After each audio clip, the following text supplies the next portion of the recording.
కొంత ఏదో ఒకటి.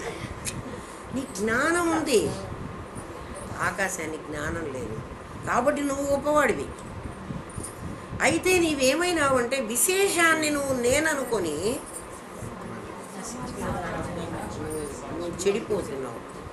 ఆ జీవుణ్ణి, ఏ జీవుణ్ణి, ఎవడైతే ఈ దేహం నాదిని నేనుగా భావించి కర్తృత్వం వహించి వాడే భోక్త అయిపోయి అనేక జన్మలు ఎత్తుతున్నాడు. నేను చేసి చేసి అన్నీ నిజంగా వాడు ఏం చేయటం లేదురా. మీరు ఆలోచించండి, ఈ ప్రపంచంలో ఇన్ని పనులు జరుగుతుంటే అహంగాడు ఏమన్నా చేశాడా? ఆలోచించండి. ఏమీ చెయ్యకుండా పిచ్చి ముండాకుడికై వాడు అన్నీ నేను చేశాను అనుకుని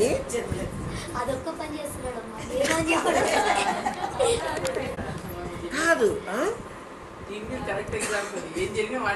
వాడికే పడతాయి. వాడన్నీ మీదేసుకుంటున్నాడు రా.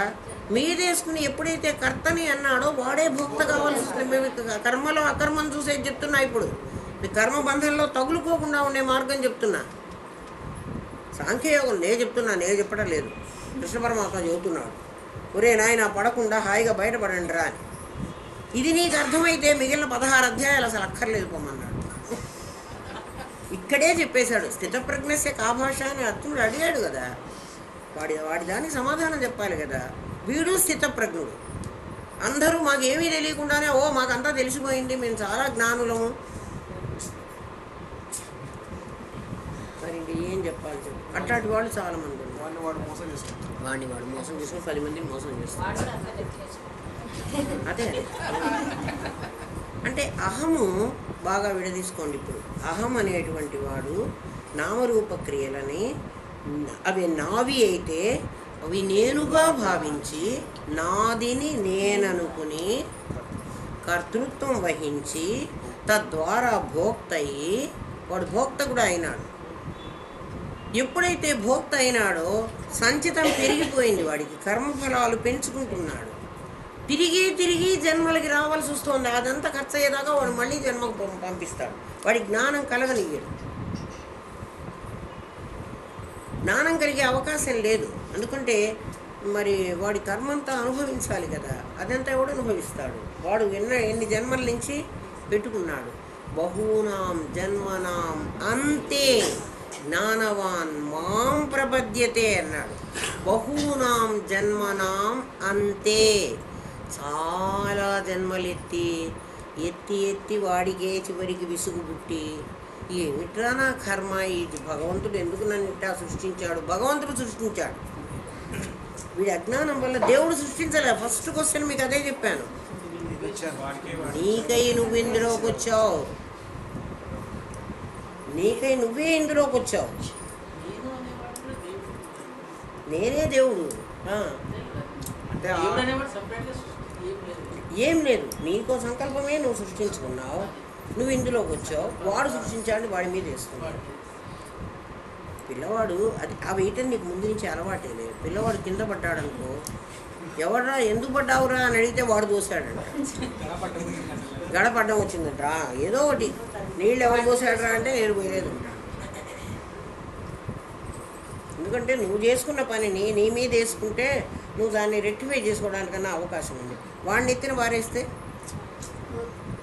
అనవసరంగా అదే అంటే ఆ జీవుడికి ముందు నుంచి అదే అలవాటే. అందుకే ఇంకొకటి అంటాడు, వాడిని వాడు అనుకోడు. ఇప్పుడు నిన్ను నువ్వు సంస్కరించుకోమంటున్నాడు. బహూనాం జన్మనాం అంతే జ్ఞానవాన్ మాం ప్రపద్యతే, మాం నన్ను అంటున్నాడు. ఏ నన్ను? ఏ నేనైతే నేను జాగ్రత్తగా చూడండి. ఏ నేనైతే దేహ తాదాప్యం పొంది కర్తృత్వం వహించి భోక్తగా మారి అనేక జన్మలెత్తిందో ఆ నేనును దీని నుంచి వదిలించి దీన్ని అభిమానిస్తే కదా దీనికి అజ్ఞానం వచ్చింది. దీని నుంచి వదిలించి ఈ నేనునే బ్రహ్మ వైపు తిప్పు. ఈ నేనే బ్రహ్మ అవుతుంది. ఈ అహమే బ్రహ్మ అస్మి. కొత్తగా బ్రహ్మ వెనకలేడు, వీడే. ఇప్పుడు నీకు కొంతమంది బ్రహ్మ ప్రత్యక్షమైంది, బ్రహ్మ సాక్షాత్కారమైంది అంటారు. ఈ మాటలు కథల్లో కూడా పురాణాల్లో మనం వింటాం. నేను ఎన్నోసార్లు ఆలోచించాను, ఆ నిరాకారమైన పరమాత్మకు ప్రత్యక్షమైంది అని వీళ్ళు ఎట్లా చెప్తున్నారబ్బా? ప్రత్యక్షం అవ్వకపోతే అయింది అని ఋషులు ఎందుకు అబద్ధాలు చెప్తారు? వాళ్ళు చెప్తున్న మాటల్లో ఎంత నిజం ఉంటుంది? కొన్ని రాత్రులు ఆలోచించాను నేను. ఇది ప్రత్యక్షమైంది అంటే నిన్నటి వరకు మీకు వీడు అనుమాన ప్రమాణం అని చెప్పాను. అనుమాన ప్రమాణం అంటే ఎక్కడో దేవుడు ఉన్నాడు అంటే నీకు అనుమానం. వాడి నేను చూడలే, నువ్వు చూడలే, నీ గురువు చూడలే. దేవుడు ఎక్కడున్నాడు నాకేం తెలుసు? ఊరికే మా అమ్మ చెప్పింది పైన దేవుడు ఉన్నాడని, నేను కూడా పైన దేవుడు ఉన్నాడు. వైకుంఠమో కైలాసమో మనమేం పోలేదు, మనకి తెలియదు. అంటే దేవుడు ఎక్కడో ఉన్నాడనేది అనుమాన ప్రమాణం. దేవుడు నీవే అయినా అన్నది ప్రత్యక్ష ప్రమాణం. ఇప్పుడు నీ అహం నీ దగ్గర ఉందా? అహమే కదా బ్రహ్మం అని చెప్తున్నాను. ఇది ప్రత్యక్షమా పరోక్షమా? ప్రత్యక్షం. దేవుడు ప్రత్యక్షమైనాడు అంటే ఇది తెలిసేటప్పటికి నాకు ఎంతో కష్టమైంది. నేను చాలా కష్టపడి సంపాదించుకున్నాను. అందుకనే మీరు ఇంత కష్టపడలేరని మేము ముందర తేలిగ్గా పెట్టేస్తాను. డెప్త్లోకి తీసుకుపోతున్నానంటే డెప్త్లోకి తీసుకుపోతే ఇవి అయితే ఏం తెలుస్తుంది? ఋషులు అబద్ధం చెప్పారు అంతే కదా కదా అంతే. ఇప్పుడు దేవుడు నీకు ప్రత్యక్షమా పరోక్షమా? ఇప్పుడు దేవుడు ఎక్కడో ఉన్నాడంటావా? నీ అహమే. ఎవరైతే నేను నేను నేను అంటున్నాడో వాడే బ్రహ్మాస్మి. బ్రహ్మ అసి కాదు, ఎప్పుడో అవుతాడు కాదు, అయ్యే ఉన్నావురా. ఆ అహంగాడు వాడు బ్రహ్మమే. దీని తాదాప్యం వల్ల వాడు బ్రహ్మము కాదనుకుంటున్నాడు. దీని తాదాప్యం వదిలేరా నాయన, నువ్వు బ్రహ్మవి అంతే. నీకు జన్మలెక్క ఎత్తక్కర్లేదు. ఎవడికి ఆ బ్రహ్మభువనాల్లోక పునరావర్తినో అర్జున మాముపేత్యతు కౌంతేయ పునర్జన్మ నవిద్యతే అన్నాడు పరమాత్మ. ఎంత చక్కగా చెప్పాడో. ఓ అహంగాడా, నువ్వు ఈ దేహాన్ని కర్తృత్వం వహించి ఇవన్నీ నేను చేశాను అనుకుని కర్తృత్వం వహించి ఈ కర్మనంతా నువ్వు కలుపుకుంటూ ఉంటే, మళ్ళీ మళ్ళీ నువ్వు జన్మలకు వెళుతూ ఉంటే నువ్వు ఎక్కడికి పోతావు? ఆ స్వర్గానికి పోతావు, మళ్ళీ తిరిగి వస్తావు, మళ్ళీ ఇంకో లోకానికి పోతావు, మళ్ళీ తిరిగి వస్తావు, ఈసారి ఈ కిందికి పోతావు, మళ్ళీ తిరిగి వస్తావు. ఎన్నాళ్ళైనా నువ్వు ఏ లోకానికి పోయినా 14 లోకాలు విశేషాలే. ఎందుకని? అవి జడములు, నువ్వు చైతన్యం. అవి జడములు. నక్షత్రాలు, గోళాలు, అండాలు అవన్నీ జడమే కదా. మరి లోకం జడం కాదా? అమెరికా జడం కాదా? నువ్వు వెళితే అమెరికా వెళ్ళు, అమెరికా నీ దగ్గరికి రాదు. నువ్వు ఎక్కడికైనా వెళ్ళగలవు. అందుకే నువ్వే బ్రహ్మస్వరూపుడివి. ఆ బ్రహ్మభువనాల్లోక పునరావర్తినో అర్జున. ఈ విశేషాలని నమ్ముకుని నువ్వు పోయినంత కాలం, ఇది విశేషం కదా, ఈ విశేషాన్ని నమ్ముకుని నువ్వు విశేష కర్మలన్నీ చేశావు. విశేష కర్మలన్నీ చేసి నువ్వు మళ్ళీ జన్మలకు వెళ్ళావు. మళ్ళీ నీ సంచితం నీకుంది, నీ కర్మను అనుభవించడానికి నువ్వు మళ్ళీ వస్తున్నావు. మా ఉపేత్యతు, ఒక్కసారి నన్ను తెలుసుకోరా, నీ లోపల ఉన్నాను. పునర్జన్మ నవిద్యతే, నీ కర్మంతా తగలబెట్టేస్తున్నారా? ఇంకా నువ్వు మళ్ళీ జన్మకి వెళ్ళడానికి లేదు. ఎవడికి జన్మ లేదు. మాం ఉపేత్యతు, మాం నన్ను, నేనెవరు? అహం బ్రహ్మాస్మి. మనందరం నేనులే అని చెప్పేసా కదరా, మనందరం ఒక నేనే.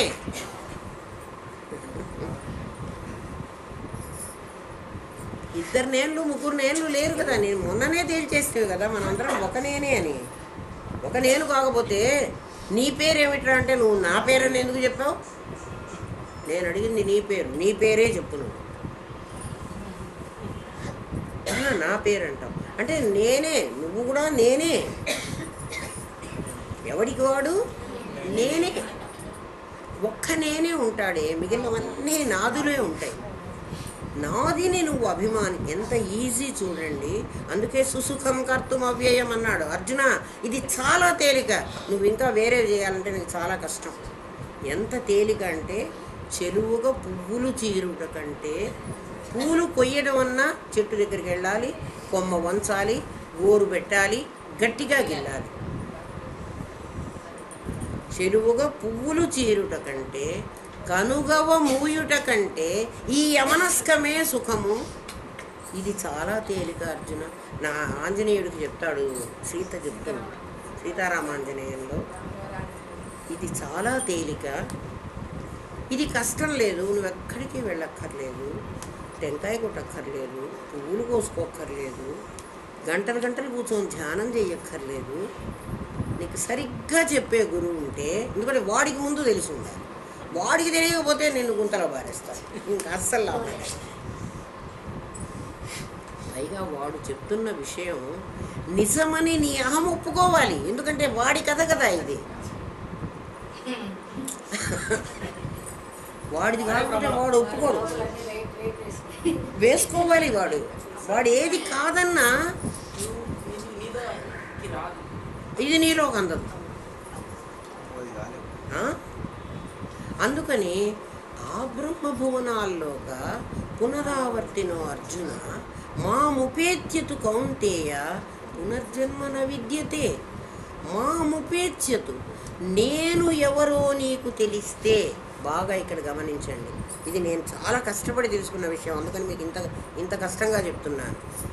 మాముపేత్యతు, ప్రత్యక్షమైనాడు కదా దేవుడు వీడికి. అంటే ప్రత్యక్షం అంటే పరోక్షం కాదు, ప్రమాణంలో ప్రత్యక్ష ప్రమాణం. అంటే నీకు నీకే తెలుస్తున్నది, నీ మనసు ఒప్పుకుంటున్నది, అవును నా దగ్గర ఒక అహం ఉంది. ఆ అహము దేహాన్ని అభిమానించి ఎవరేం మాట్లాడినా దాన్ని ప్రొటెక్ట్ చేసుకుంటూ వచ్చింది ఇన్ని రోజులు. ప్రొటెక్ట్ చేసుకుంటావు నువ్వు. ఒక తప్పు మనం నిజంగా తప్పు చేసి ఉంటాం, ఈ తప్పు చేశారు అని ఎవరన్నా మన వాళ్ళు మన పాయింట్అవుట్ చేశారు అనుకోండి, డిఫెండ్ చేసుకుంటావు నువ్వు. చచ్చినా నీ తప్పు నువ్వు ఒప్పుకో. వాళ్ళ దగ్గర ఒప్పుకోకపోతే ఒప్పుకోకపోయినావు, నీ దగ్గర నువ్వు ఒప్పుకో.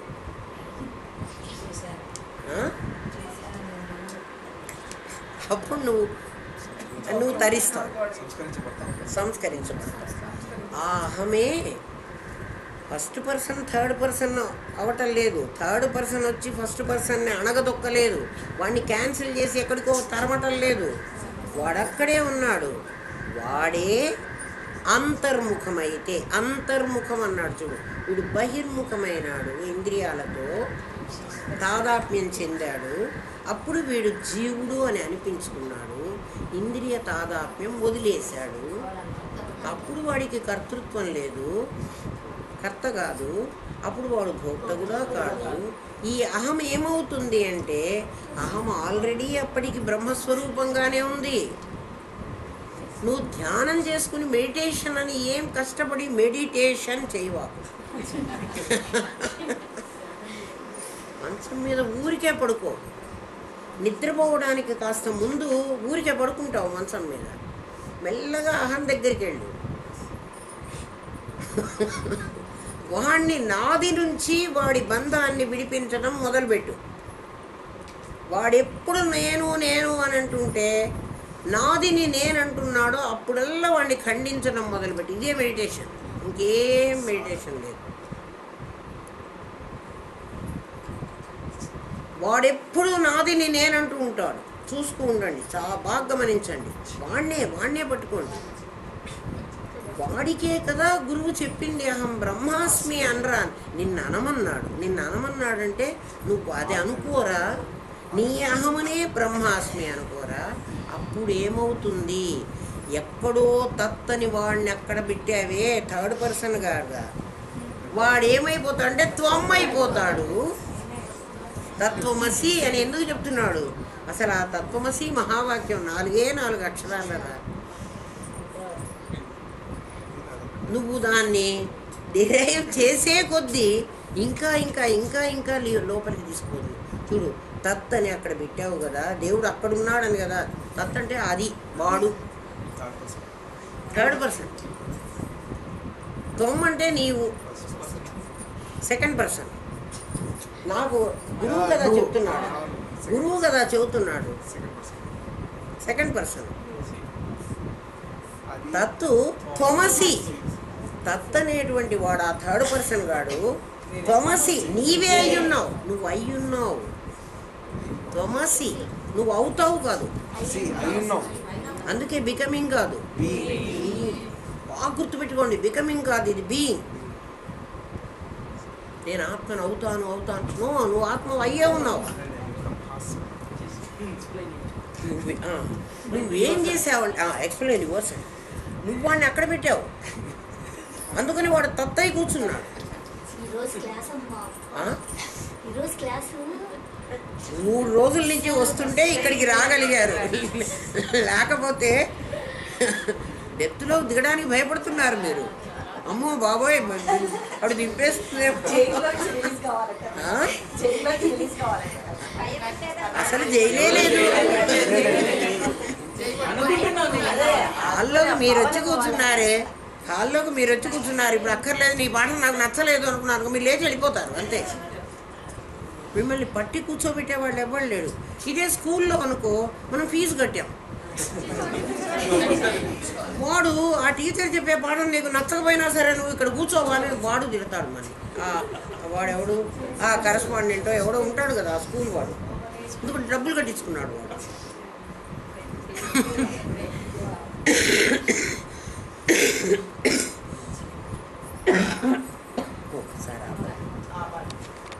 అనేది కాదు, ఆల్రెడీ అయ్యున్నావు.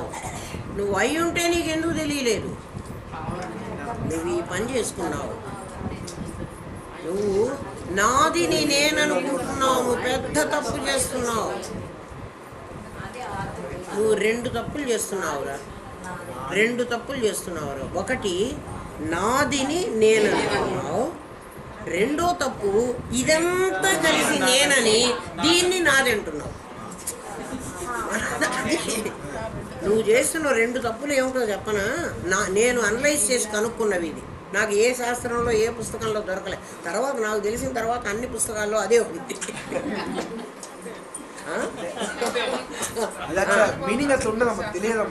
తెలియలేదురా, నిజంగా తెలియలేదు. నేను చాలా కష్టపడ్డాను, అంత కష్టం మీరు పడకూడదనే నేను ఇంత కష్టపడి చెబుతున్నాను. అంత కష్టం మీరు పడలేరు కూడా, మీకు అంత టైం కూడా దొరకదు, అంత కష్టం పడలేదు.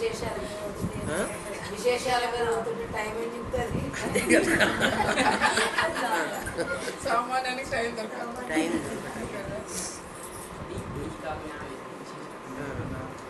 నేను నాదిని నేను అనుకున్నా, నేను నాదనుకుంటే బాధ లేదు. నాదిని నేను అనుకున్నా, నాది నేను అనుకోవడం మొదటి తప్పు. నాది అంటే ఏమిటి? నామరూప క్రియలుగా ఉన్నటువంటి ఈ శరీరాన్ని నేను అంటున్నావు. ఏరా ఇక్కడికి రా అనగానే నన్న పిలిచావు, నన్న అంటున్నావు. నిజంగా ఆలోచించు, లోపల ఉన్న నన్న అని నీ ఉద్దేశం, కానీ నీ పైకి ఉద్దేశం మాత్రం ఇదంతా కలిసి నేను. 3 నాదులను నేననుకుని, ఈ మొత్తాన్ని నేనే అనుకుని, బయట ఉన్న 5గురిని మళ్ళీ నాదే అనుకున్నాను. బయట ఉన్న 5గురు ఎవరు అంటే నా భార్య, నా పిల్లలు, నా ఇల్లు, నా వాకిలి, నా సొమ్ము, అవన్నీ పంచభూతాలు. ఇది మా ఇల్లండి. ఎవరిల్లు? ఈ 3గురిని కలుపుకుని ఇదంతా కలిసి నేనై ఇది నా ఇల్లు అయింది.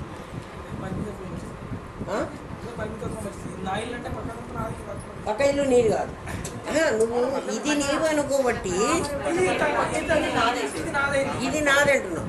అసలు ఇది నీది, నువ్వు విడదీసుకోవాల్సింది ఇదే. అందుకనే గురువు మొట్టమొదట్లోనే నీకేం చెబుతాడంటే, ఒరే నాయన, అన్నమయ కోశం నువ్వు కాదు, ప్రాణమయ కోశం నువ్వు కాదు, మనోమయ కోశం నువ్వు కాదు, ఆనందమయ కోశం నువ్వు కాదు, విజ్ఞానమయ కోశం కూడా. మరి నువ్వెవరు? నువ్వు అహం బ్రహ్మాస్మి. పంచకోశాలు నువ్వు కాదు నాయన, ఆ కోశ ధర్మాలు నీకు లేవు నాయన. వాటిని వదిలేసేయరా, అప్పుడు చెప్పింది అదే, ఇప్పుడు చెబుతుంది అదే. ఏమ్మా అంతే, ఎప్పుడు కూడా ఇదే చెబుతున్నాడు. ఇవి నువ్వు కాదు, నీవు కాని వాటిని నీవు అనుకుని అవి చేసేటువంటి కర్మలన్నీ నీకు కలుపుకొని వాటి ఫలాలు అనుభవించడానికి మళ్ళీ మళ్ళీ నువ్వు వెళుతూ అనేక జన్మలెత్తుతూ పుణ్యం చేస్తూ పాపం చేస్తూ స్వర్గానికి పోతూ నరకానికి వస్తూ మళ్ళీ పుడుతూ బహూనాం జన్మనాం అంతే. చివరికైనా జ్ఞానవాన్, జ్ఞానం సంపాదించుకోవాలి, జ్ఞానవంతుడివి కారా అని చెప్తోంది శాస్త్రం. జ్ఞానవాన్, ధనవాన్ అంటే ధనవంతుడు, గుణవాన్ గుణవంతుడు, బుద్ధిమాన్ బుద్ధిమంతుడు, జ్ఞానవాన్ జ్ఞానవంతుడు. ఏమిటి జ్ఞానం? నాకేం అజ్ఞానం ఉందో చూడు. నాకు అజ్ఞానం ఏమిటి? నాదిని నేననుకోవడం. జ్ఞానవాన్ జ్ఞానవాన్ జ్ఞానవంతుడివి కా మాం ప్రపంచతే, అప్పుడు నన్ను పొందుతావు. నీకు ఇంకేం కష్టం లేదు. ఇది నీకు కష్టమా? ఎంత ఈజీ, తేలికగా చేసుకోరా నాయన అంటే దాన్ని ఎందుకు కాంప్లికేటెడ్ చేసుకుంటున్నావు కదా? నీకు సమస్య తెలియలేదురా, నీకు పరిష్కారం ఆలోచించడం లేదు పిచ్చివాడా. నీకు సమస్య మరణం అనుకుంటున్నావు. మరణం ఎవరికి? నాదికి మరణం, నేనుకు మరణం లేదు. నేను అనేవాడు తెలియకపోబట్టి, ఈ అహం అనేవాడికి తను బ్రహ్మాస్మి అని తెలియకపోబట్టి అహం దేహాస్మి అనుకుంటున్నాడు. లేకపోతే అహం జీవాస్మి అనుకుంటాడు. అహం దేహాస్మి, అహం జీవాస్మి, నేను జీవుణ్ణైనా అని అనుకుంటాడు. తనకంటే భిన్నంగా దేవుణ్ణి గుండా సృష్టిస్తాడు. వాడే సృష్టించాడు, వాడే సృష్టించాడు. లేకపోతే దేవుణ్ణి ఎవడు సృష్టించాడా? నాకంటే వాడు పవర్ఫుల్ అన్నాడు, నేను కించిత్ నుండి వాడు సర్వజ్ఞుడు అంటాడు. వాడే సృష్టించాడు. ఈ అహము ఇది తెలియకపోబట్టి ఈ శరీరం పుడుతుంటే వాడికి ఇది నేను అనుకోవడం అలవాటైంది కదా. కాబట్టి వాడు నాదిని నేను అనుకుంటున్నాడు. కాబట్టి నాది పుడుతుంటే నేను పుడుతున్నాను అనుకుంటున్నాను. నేను పుట్టాను అని చెప్తున్నాడు. నాది చస్తుంటే నేను చస్తున్నాను అంటున్నాడు. గమనించండి బాగా. నేను చావును, నాది చస్తుంది. నాదితో ఉన్న నన్ను విడిదేసుకుంటే అది చస్తే చావని, పోతే ఉంటే ఉండని. నీకు మరణం లేదు. సనత్సుజాతీయంలో సనత్సుజాతుడు ధృతరాష్ట్రుడికి చెప్తాడు, అసలు మరణం అంటే ఏమిటో తెలుసు నా ధృతరాష్ట్ర నీకు? మరణం అంటే మార్పురా. బాల్యం నుంచి బాల్యం మరణించింది, యవ్వనం పుట్టింది, యవ్వనం మరణించింది, వార్ధక్యం పుట్టింది కదా. వార్ధక్యం మరణిస్తుంది, బాల్యం పుడుతుంది. ఎవరికి? నాదికి. నాది విశేషం, నేను సామాన్యం, నేను నశించను, నేను ఆత్మ, అది అనాత్మ. నేను నీవు విశేషమై విశేషమైన ప్రపంచాన్ని చూడడమే నీకు బంధం. నువ్వు విశేషమై, నేను విశేషమై అంటే ఈ మూడుతో కలిసి, ఈ మూడుతో కలిసి ఆ ఐదుతో చేసేటువంటి లావాదేవీ, బిజినెస్, వ్యాపారస్తులు. నేను చెప్పాను కదా, మనం అందరం అదే పని చేస్తాం అంతే. నీవు విశేషమై విశేషంతో పెట్టుకున్న లావాదేవీలు సంసారం. నువ్వు సామాన్యమై సామాన్యంతో సంసారం పెట్టుకో, అది మోక్షం. అప్పుడు సామాన్యంతో సంసారం పెట్టుకోవడం లేదు, అది నేనే ఇది నేనే. నిన్న నీకు నీ జ్ఞానాన్ని ఇక్కడి నుంచి నయాగరాకు పంపించు అన్నానే, పరిమితమైన దేహంలోంచి. నువ్వు పంపించాల్సిన పని ఏముంది? అక్కడే నువ్వు ఉన్నావు. అక్కడున్న నీ జ్ఞానమే నయాగరాన్ని చూసింది. ఎందుకంటే ఆకాశం అంతా ఉంది కదా, మరి జ్ఞానం అక్కడ లేదు, ఇక్కడి నుంచి పంపించాలి కదా. అప్పుడు నువ్వేమవుతావు? నువ్వు విశేషమవుతావు. విశేషమైనప్పుడు వ్యోమవత్తు వ్యాప్త దేహాయ, నువ్వు ఆకాశంలాగా వ్యాపించిపోతావు. ఏదిగా వ్యాపిస్తావు? ప్రజ్ఞగా వ్యాపిస్తావు. ఇందాకేం చెప్పాడు? అహం బ్రహ్మాస్మి అన్నాడు. ఏ అహం బ్రహ్మాస్మి? దేహ తాదాత్మ్యం వదిలేసినటువంటి అహమే బ్రహ్మం అవుతోంది. అది కుమారి ముత్తైదు అయినట్లు. మళ్ళీ ఇంకోటి కాదు, అది అదే అదే అదే సంస్కరించబడితే, అంటే దీనికి సంస్కారం అంటే ఈ బంధం వదిలించడం. దానికి సంస్కారం ఏమంటే అమ్మా నాన్న కులం గోత్రం అన్నీ వదిలేసి మొగుడి గోత్రం వేరే గోత్రం పెట్టారు. ఆ పీటల మీద జరిగిన పని ఏమిటి అంటే ఈ గోత్రం వదిలించేశారు, ఆ గోత్రం పెట్టారు దానికి. అదే సంస్కారం దానికి. వీడికి వీళ్ళ బంధం వదిలించేశారు, ఈ బంధం పెట్టాడు. ఈ బంధం పెట్టడం ఏంటి? వాడికి ముందు నుంచి ఆ బంధమే ఉంది. ఇది వదిలిస్తే చాలు కదా, వదిలించేశాడు. కాబట్టి అహమే బ్రహ్మ అస్మి అన్నాడు. గురువు నీకు చెప్పినప్పుడు ఏం చెప్పాడు? తత్తని ఎక్కడో ఉన్నాడు అనుకున్నావురా, ఆ తత్తి ఎక్కడో కాడు, వాడు త్వమసి, వాడు నువ్వే అయ్యున్నావు, నీకన్నా భిన్నంగా వేరే లేడు అని వాడికి తత్వమసి మహావాక్యం చెప్పాడు. నీలో ఉన్నటువంటి ఏ పార్ట్ బ్రహ్మమో, నీ కన్ను, నీ ముక్కు, నీ నామరూప క్రియలు కావు, నీ త్రిగుణాలు కావు, నీ సత్వరజస్తమో గుణాలు కావు, ఇవన్నీ కూడా